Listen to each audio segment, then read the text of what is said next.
जीवन के मूलभूत तत्वों में से एक हैं बायोमोलिक्यूल्स।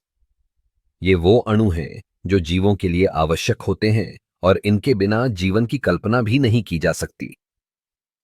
बायोमोलिक्यूल्स को मुख्यतः 4 श्रेणियों में बांटा जा सकता है: कार्बोहाइड्रेट्स, प्रोटीन, लिपिड्स और न्यूक्लिक एसिड्स।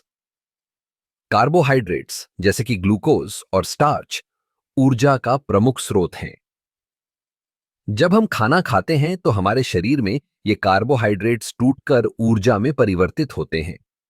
सोचिए, बिना इनकी मौजूदगी के हमारे शरीर में ऊर्जा का संचार कैसे होता। अब बात करते हैं प्रोटीन की। प्रोटीन हमारे शरीर के लिए बिल्डिंग ब्लॉक्स की तरह हैं। ये एंजाइम्स, हार्मोन और एंटीबॉडीज बनाने में मदद करते हैं। प्रोटीन का निर्माण 20 अलग-अलग अमीनो एसिड्स से होता है। जब हम मांस, दालें या दूध का सेवन करते हैं तो हम अपने शरीर को इन अमीनो एसिड से भरपूर करते हैं। फिर आते हैं लिपिड्स, जो ऊर्जा का एक और महत्वपूर्ण स्रोत हैं। ये हमारे शरीर में ऊर्जा संग्रहित करने का काम करते हैं और कोशिकाओं की संरचना में भी महत्वपूर्ण भूमिका निभाते हैं। लिपिड्स का एक और महत्वपूर्ण कार्य है शरीर के अंगों को सुरक्षा प्रदान करना। अब न्यूक्लिक एसिड्स की बात करें तो ये हमारे जीन की संरचना का आधार हैं। डीएनए और आरएनए, ये दोनों ही न्यूक्लिक एसिड्स हैं।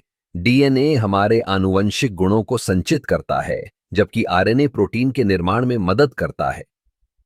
सोचिए, ये छोटे से अणु हमारे जीवन के हर पहलू को कैसे प्रभावित करते हैं।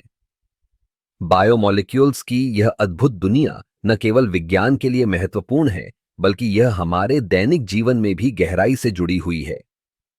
जब हम किसी भी जीवित प्राणी को देखते हैं तो हमें यह समझना चाहिए कि उसके अस्तित्व के पीछे बायोमोलिक्यूल्स की एक जटिल और सुंदर संरचना है। इन बायोमोलिक्यूल्स के अध्ययन से हमें न केवल जीवन की गहराइयों को समझने में मदद मिलती है, बल्कि हमें स्वास्थ्य, पोषण और चिकित्सा के क्षेत्र में भी नई संभावनाएं प्रदान करता है। इसलिए बायोमोलिक्यूल्स का अध्ययन न केवल वैज्ञानिक दृष्टिकोण से महत्वपूर्ण है, बल्कि यह हमारे जीवन को बेहतर बनाने के लिए भी आवश्यक है। इस प्रकार बायोमोलिक्यूल्स के सिद्धांतों को समझना हमें न केवल जीव विज्ञान में, बल्कि जीवन के हर क्षेत्र में एक नई दृष्टि प्रदान करता है।